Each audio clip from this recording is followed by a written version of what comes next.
Welcome to another episode of Inspired Voices. My name is Riera, and again, this is Bobby Boychev. Thank you for having me. Absolutely, man. I appreciate you coming back once again. Always a pleasure. Yeah, absolutely. So last time we got into Bobby, we talked about health and fitness and how you can improve, right? So, but you have a martial arts background, right? For the people who don't know, why don't you tell them a little bit about your experience in martial arts? Yeah, of course. So when I was 14 years old, I got involved in kickboxing. So I joined the kickboxing club, and where I was training. I started training 3 times a week. Eventually, I got really fell in love with the sport, and I really enjoyed it. I wanted to be able to perform like some of the more experienced guys, and wanted to get to the same level. So after a while, I decided that I wanted to start competing. I did national tournaments. I got 2 first places for juniors and national tournaments. Then I started fighting for adults. And then on national tournaments, I think I had a couple of second places. And then my last competition was an international tournament in Southeast Europe, where I took first place. That was in 2014. Nice. That's cool, man. And so, you know, you're a martial artist, you're a personal trainer. Martial arts is a full body workout, right? Would you say that? So what makes it a full body workout? I think it's because it trains so many different qualities. It's you train your mobility, particularly with kickboxing, with the kicks. They do require a lot of mobility. Trains a lot of balance. Every time when you kick when you perform a kick, you need to have a good balance and control over the supported foot. Also, you need to build a good power, you need to build good stamina and endurance. And I think all those different qualities combined also it works a lot on your coordination, concentration, focus, trains your brain a lot. So I think there's a lot of beneficial things that can be applied from martial arts. Yeah. Do you incorporate a lot of martial arts techniques into your training, like when you work with your clients? Yeah, you mean like the approach that I have with martial arts, if I apply a similar approach to strength training, or if I train? Yeah, I guess I would say like not like you're hitting pads with somebody or learning how to punch or something like that, but more like, okay, as a martial artist, you want to increase your speed, right? So you do exercises to help improve your speed. Yeah. Do you take the same approach with your clients as well? Yeah. So normally I would, really depends on the person's goals and also on their abilities and what they want to achieve. So normally, let's say somebody who wants to compete, first we're going to have a couple of months where we want to build a good conditioning. And then probably in the last 4 to 5 weeks, we want to build more speed and power and maintain that conditioning. So normally we don't want to focus on everything at once, but we focus on 1 to 2 qualities, and we try to improve on those. And probably after that, we're going to focus on another quality. Yeah. So I use like very similar approach like with my clients. Now first when they first meet with me, we're gonna focus on the proper form. We're going to build more conditioning. So if there's periods of time that we're gonna spend more on the speed and then improving the speed, or maybe just power of the punches, and just be more specific with that as well. Yeah. Okay. There's obviously, like, the mobility you said is highly important. Flexibility, right? Yeah. You don't want to injure yourself kicking and doing a high kick and then pull a muscle or something like that. So when someone's training in martial arts, do you do you always keep that in mind? Like, do you do some type of mobility, flexibility before and after a workout or something like that with Oh martial yeah, artists? yeah, more specific, warm up. I think it's very important to properly open up the joints and to move well for injury prevention. And But how do you know how long? Like, if you're working one-on-one with a client, martial artist who wants to fight, how long do you know how long they should be doing some type of mobility, flexibility workout? before their martial arts training. Before or even after? Yeah. So for before, normally about 10 minutes is enough. Yeah. For older people, they might need to spend a little bit more time on mobility. And then after, it will be good to switch from more sympathetic states, which is fight and flight, to more parasympathetic states or rest and digest, where you can really switch to more that parasympathetic state to allow your body to recover quicker and better. You can do maybe like 5 minutes of cool down. Gotcha. Yeah. Okay. Can you share any tips of exercises that you mentioned a little bit already, right? But any kind of exercises that you can develop for explosive power or speed? I think landmine is very good tool because you can on landmine very easily you can just based on the attachment point very easily you can add some rotational components as well. What's landmine? Landmine is where you're it's right next to the squat racks. If you remember where you have the barbell that it's in the attachments, and so the angle of the landmine just allows you to achieve nice rotational movements much easier compared to other equipments. And so landmine medicine balls are very useful as well. So some medicine ball throws or side tosses as well with the medicine ball. So those are pretty useful tools that could be implemented. Kettlebells as well.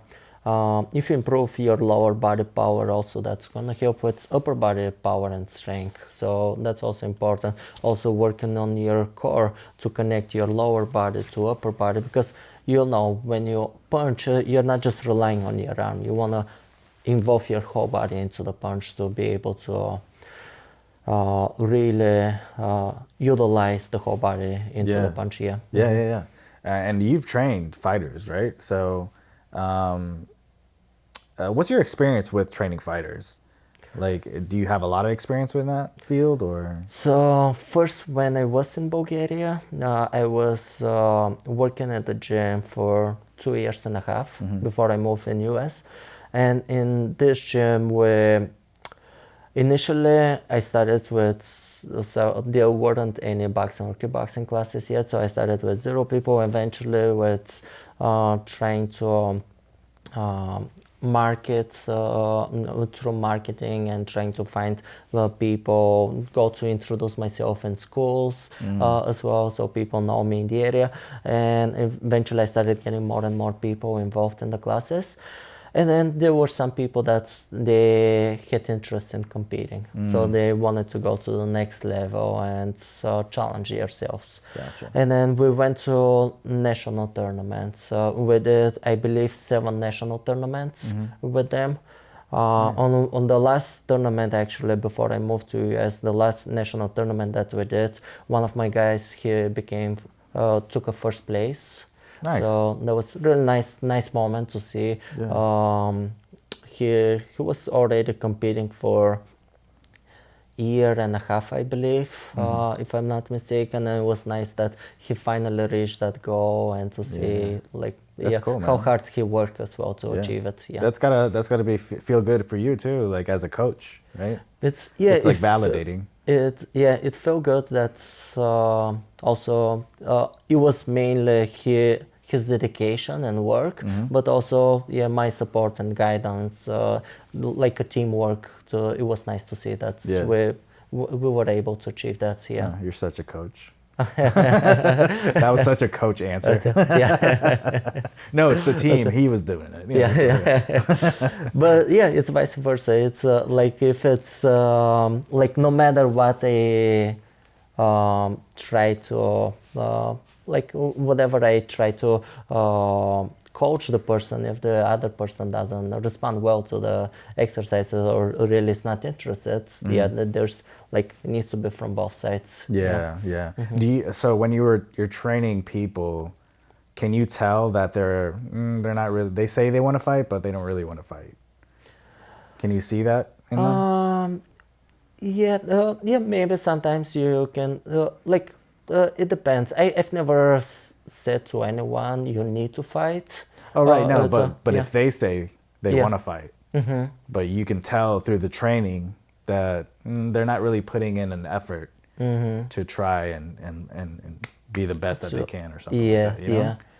So yeah, then in these cases you probably need to have more like to see what is going on, why maybe something outside of the gym is might be happening, maybe they have something in their lives, and maybe just to see if they're willing to share, or just to see if how you can support them, and see maybe it's not really the thing that you they want to do, which is fine. It's like I always like try to support the person, like whatever they want to.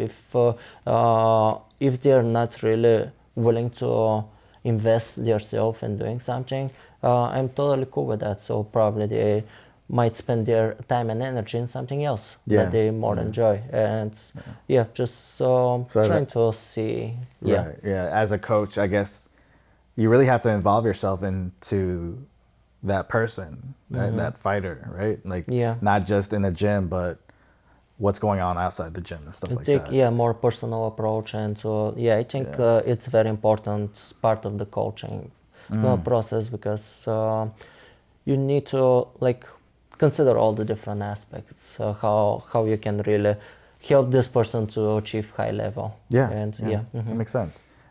So when we're talking about martial arts, it's a lot of it is mental, right? Would you say it's like, I don't know, 90% mental or something like that? It's probably a pretty high percentage. I don't know, but it's probably a pretty high percentage, because like over the years when I was competing, I would see people that they have really good technique, they really strong punches, they throw on the mats or on the heavy bag, but they just like when they start fighting, they probably don't feel as comfortable, and they don't perform well as they normally can. Right. They can do it, but just their mind is stopping them from doing it. Yeah, especially if they've never been in a fight. Right. Yeah. So like my old MMA coach would say that if you train and your technique is at level 10, when you get into a fight, it's probably going to go down to like a 7. Oh yeah. Or something like that. Right? Definitely, because there's much more pressure on you, and so like you need to really execute the things properly. You gotta really master those skills, and And I think that's why I love martial arts in the first place, because it tests your mental ability. Yeah, I think that's one of the reasons I really like it, because it's really show me how I can respond in those type of scenarios that I haven't been exposed as much, or just to learn more about myself, like probably. So because it's a fight or flight thing, you know. Yeah, it's like yeah. how are you going to respond to something that somebody else you have no control of? Yeah. And it's that definitely it's you learn a lot of lessons from just going something that is beyond what's and pushing yourself beyond that. And that's why I could always relate martial arts to life lessons, always, you know, because because of that mental absolutely aspect of it. So how do you kind of take that mentality into your training with clients? Because that I don't want to say like, obviously you don't like push it to past the limit, you know, you're aware of how they're progressing. But if like somebody can do 5 push-ups, but they can do more, but they're not pushing themselves. Like, is there ever a time that happens? Like they're being lazy about the workout? No, I wouldn't say so. At least I don't see as many clients that's like, I think probably I'm fortunate enough, like people that I am working with, they enjoy exercise and it's been becoming probably more and more part of their life. And, but yeah, I haven't seen that as many people, like if I show them exercise, like if they don't want to do it, yeah, I don't see it very often, yeah. Do you have any like tips on like staying motivated or disciplined when it comes to martial arts, especially? Yeah, I think for me, always seeing the progress over time and be specific how I can improve on. For me personally, helps me to stay motivated, and then especially when I see the progress and when I see the difference. Yeah. And I think that's also true for most people. Like when they start seeing some results, and that really makes them feel more inspired, and then it's much more likely they're gonna continue doing it. Right. Yeah. Yeah. I feel like for me, it's the best type of body to have. You know, you got your endurance in there, you got your flexibility, you got so many other things. Like, do you think it's maybe the best? Because you got bodybuilders, Yeah. but they're all muscle, but maybe their endurance is bad. Yeah, absolutely. Definitely, I think all the different qualities. Depends if you want to be healthy or just be able to perform things throughout the day well. Like you want to focus on good, well-rounded approach. So you want to train your mobility, you want to train your strength, you want to add some power and speed work. Like normally when we age, power is gonna be the top one that we lose over time. So it's beneficial to train those fast twitch muscle fibers and add some power. Maybe something that is lower impact. Right. And then also building good conditioning and cardiovascular health. So I think definitely you cover a lot of those things with training martial arts. Absolutely, yeah. And not just that, but also connecting the mind with the body, right? And you're using left and right brain. Exactly. Right? Kind of like a drummer. Yeah. Right? And that, especially for elderly people, right? Absolutely, yeah, definitely. It can reduce cognitive decline. Even there's boxing classes that are getting more and more popular that are specifically for people with Parkinson, and it has been shown how actually those classes help to delay the improvement of the Parkinson disease to those people. And it's like it requires so many different things, like martial arts and specific, like works on your hand-eye coordination, it works on your memory, so you need to memorize some combinations, and then you can make it as challenging as you want, you can regress it as much as you want, and then make it easy or just challenging enough for that person as well. And trains your reactions as well. So there's a lot of, as you mentioned, trains your left and right side of the brain to work together. So it's, definitely very beneficial. Yeah, absolutely, man. You think you're going to do martial arts for the rest of your life? I think so. I think it's always is going to be a part of my my life. I just enjoy it. I think it's something that I always continuously can learn, even though I've done it already for about 16 years so far. So I think there's always something that I new to learn. So that's really just makes me eager to learn more. And so, I mean, especially like, back in the days when I used to watch UFC, the martial arts then compared to what it is now, it's like completely different. It's like, I don't know, it's more technical. There's more moves, you know, different, you know, it's evolving, Yeah. you know, and it's always Yeah, going to be. it's interesting to see how it has changed over the years. Yeah. Absolutely. So what would you say to somebody who wants to get into martial arts, but maybe they're scared, you know, or something like that?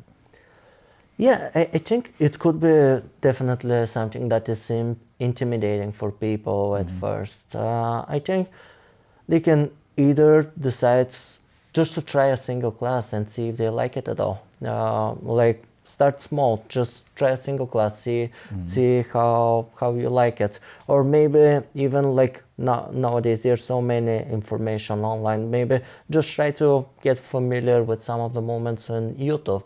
Try some of those movements in YouTube. Maybe the next step could be try to do a class, a group class, or maybe one-on-one coaching with a trainer.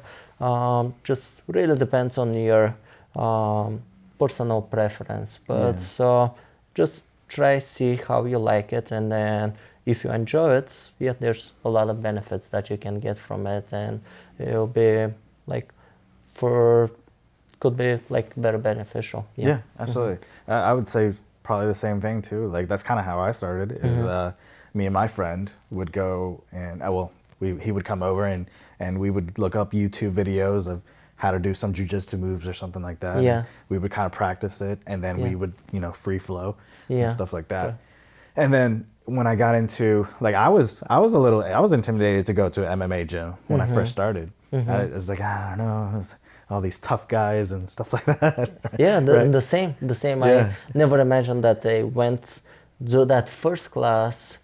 I never imagined that I'm gonna continue doing it for another 16 years. Yeah. And then like I get it, you know, you get intimidated, and then obviously I'm sure there's some gyms out there where the ego is higher, right, with some fighters and stuff like that. But you just gotta find the right gym for you. Like I went to one gym, tried out a class to see if I like it. I didn't really like the ego that I was seeing in the gym. So I didn't go back to that gym. But then I tried another gym and I ended up falling in love. Everybody was humble.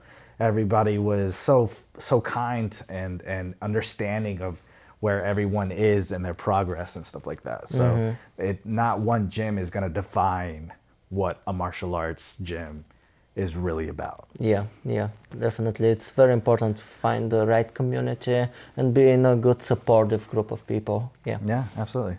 Well, man, I appreciate you coming through. Thank you very much. Yeah, it was a pleasure. I appreciate it.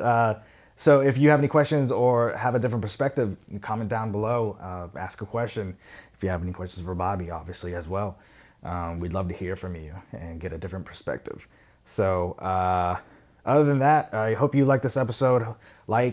Share it with somebody who you think needs it. Maybe you know somebody who wants to get into martial arts. This would be a good insight for them as well. So until next time, my name is Oliver. This is Bobby. It's Inspired Voices.